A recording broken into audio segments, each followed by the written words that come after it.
سب کو معلوم ہے کہ اس وقت ہمارے ملک کے حالات کیسے ہیں، کہ ملک کا حالات اس وقت کس طرح بدتر حالات ہوئے ہیں. کہیں دنگا ہو رہا ہے، کہیں مسلمانوں کو مارا جا رہا ہے، کہیں مسلمانوں کو کاٹا جا رہا ہے، کہیں مسلمانوں کے خلاف جو ہے وہ زہر اگل رہا ہے. یہ سب کس لیے ہو رہے ہیں؟ یہ سب اس کی وجہ کیا ہے؟ اس کی وجہ تو اس لیے ہے کہ ہم نے اللہ کو بھلا دیا، ہم نے اپنے آپ کو اللہ کے حوالے نہیں کیا، اس لیے اللہ نے ہمیں دشمنوں کے حوالے کر دیا ہے. آج پوری امت امام مہدی کے انتظار میں ہے، امام مہدی کے جائیں گے. اب کسی سے پوچھ کے دیکھو، انہیں بھی پوچھتا ہے امام مہدی کے آنے کے نشانات کیا ہمیں ذرا بتاؤ.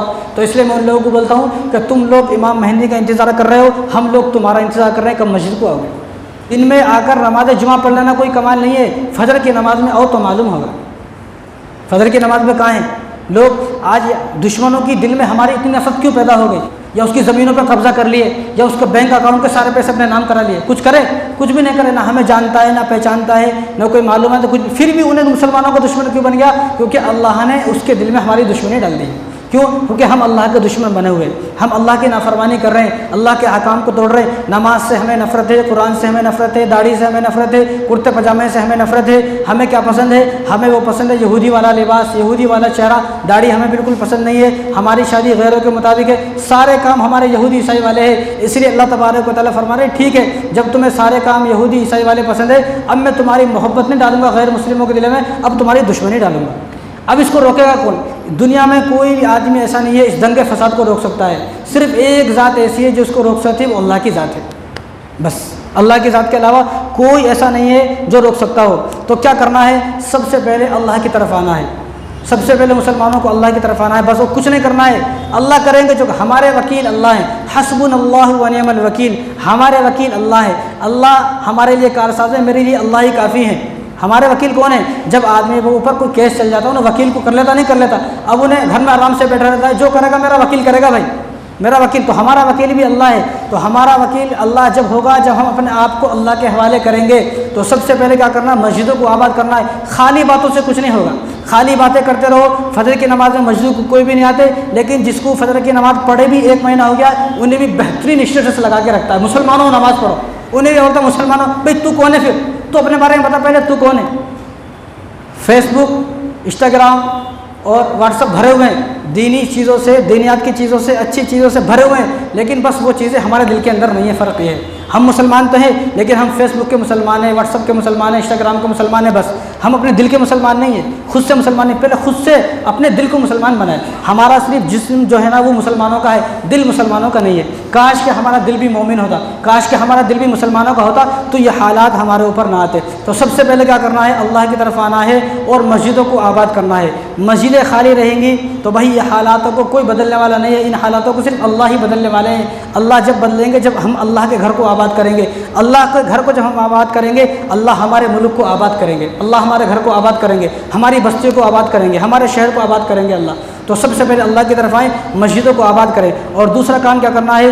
پورے ہندوستان کے اندر دوسرا کام یہ کرنا ہے. اب یہ کام کوئی بتاتے ہیں لوگ نماز پڑھنے سے نہیں آتے. دوسرا کام کیا ہے؟ قنوت نازلہ شروع کرنا ہے.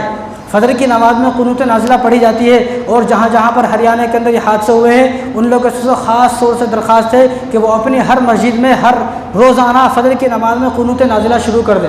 قنوت نازلہ شروع کریں گے تو اللہ تبارک و تعالیٰ آٹومیٹکلی حالات کو بدل دیں گے. 70 صحابہ کو رسول اللہ صلی اللہ علیہ وسلم کے پاس سے یہودی مانگ کر لے گئے. 70 صحابہ. تو بیر معونہ ایک جگہ ہے، تو وہاں جا کر جھوٹ بول کر لے گئے کہ ہماری بستی کو آپ صحابہ بھی جائیں، ایسے صحابہ جو حافظ قرآن ہو وہ ہماری بستی میں دین کا کام کریں گے. یہاں سے جھوٹ بول کر لے گئے اور بیر معونہ ایک مقام ہے، وہاں جا کر 70 صحابہ کو شہید کر دیے. جب 70 صحابہ کو شہید کر دیا اور حضور کے دم معلوم ہوا کہ یہ ظلم ہوا ہے، ہمارے صحابہ کو شہید کر دیا، تو حضور صلی اللہ علیہ وسلم نے قنوت نازلہ شروع کی. اور 1 مہینے تک ان کا نام لے لے کر قنوت نازلہ میں جو ہے ان کے لیے بددعا کرتے رہے. فجر کی نماز میں خاص کر کے جن علاقوں کے اندر یہ حادثے ہوئے، جہاں دنگے ہوئے، ان لوگوں کو چاہیے کہ وہ اس پر عمل کرے. ہونا تو چاہیے کہ پورے ہندوستان کے اندر، لیکن ان لوگوں کو چاہیے کہ اس کو کرتے رہیں، قنوت نازلہ پڑھتے رہیں. اور دوسرا کام کیا کرنا ہے کہ جو قوم فجر کی نماز بھی نہیں پڑھتی ہے، اور جو قوم 8 بجے سو کر اٹھتی ہے، 9 بجے سو کر اٹھتی ہے، جس قوم کی صبح ہی 8-9 بجے ہوتی ہے، بھائی اس قوم پر اللہ تبارک و تعالیٰ رحم نہیں فرمائیں گے. یہ صاف بات ہے، یہ صاف بات ہے.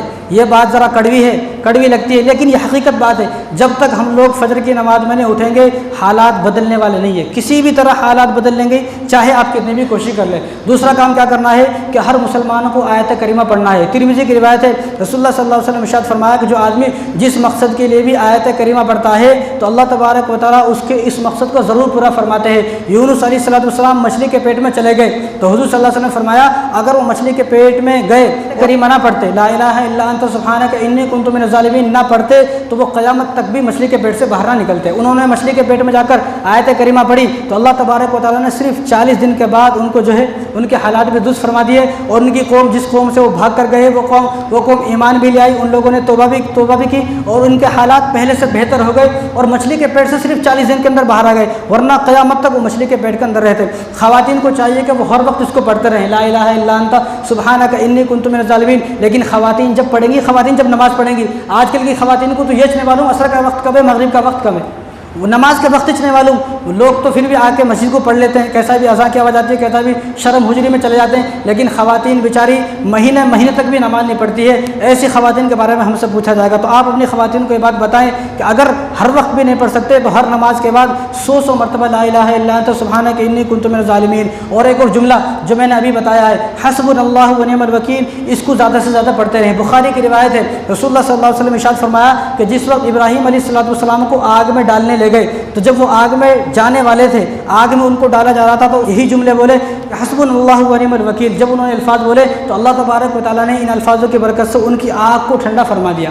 آگ کتنی ٹھنڈی ہو گئی سب کو معلوم ہے۔ حضرت عائشہ پر تہمت لگائی، حضرت عائشہ پر ظالموں نے کفار مکہ نے تہمت لگائی، تو انہوں نے جب اپنی تہمت کے بارے میں سنا تو انہوں نے الفاظ بولے حسبنا اللہ ونعم الوکیل، کہ میرے لیے اللہ کافی ہے اور ہمارا وکیل صرف اللہ ہے۔ حضرت ہاجرہ کو جب ابراہیم علیہ السلام جنگل میں چھوڑ کر گئے تو انہوں نے بھی یہ الفاظ بولے۔ جنگ احد میں جب 70 صحابہ شہید ہو گئے تو صحابہ نے بھی اور حضور صلی اللہ علیہ وسلم نے بھی یہ الفاظ بولے حسبنا اللہ ونعم الوکیل۔ اس میں صرف 4 الفاظ ہیں، یہ کوئی ایسا موٹا تگڑا الفاظ نہیں ہے جس کو یاد کرنے پڑیں گے، یاد کرنے کے لیے جس کو جو ہے وقت لگایا جائے گا اور یاد کیا جائے گا 2-4 دن تک۔ حسبنا اللہ ونعم الوکیل سب کو یاد ہوتا ہے۔ اور رسول اللہ صلی اللہ علیہ وسلم ارشاد فرمایا کسی کو رنج ہو، غم ہو، تکلیف ہو، مصیبت ہو، پریشانی ہو، خطرہ ہو، دشمنوں کا خطرہ ہو، کوئی آزمائش میں پھنس گیا ہو، اور حتیٰ کہ یہاں تک فرمایا گیا علماء نے کوئی آدمی سفر کر رہا ہے، سفر میں اس کے پاس پیسے ختم ہو گئے، یا اس کو گاڑی نہیں مل رہی، اس کی ٹرین نکل گئی یا ایروپلین نکل گئی یا اس کی بس نکل گئی، اس کی جیب میں پیسے نہیں ہے، جیب کٹ گئی، موبائل چور گیا، اب اس کے پاس ایک چونی بھی نہیں ہے، تو فوراً حسبنا اللہ ونعم الوکیل پڑھنا شروع کر دے۔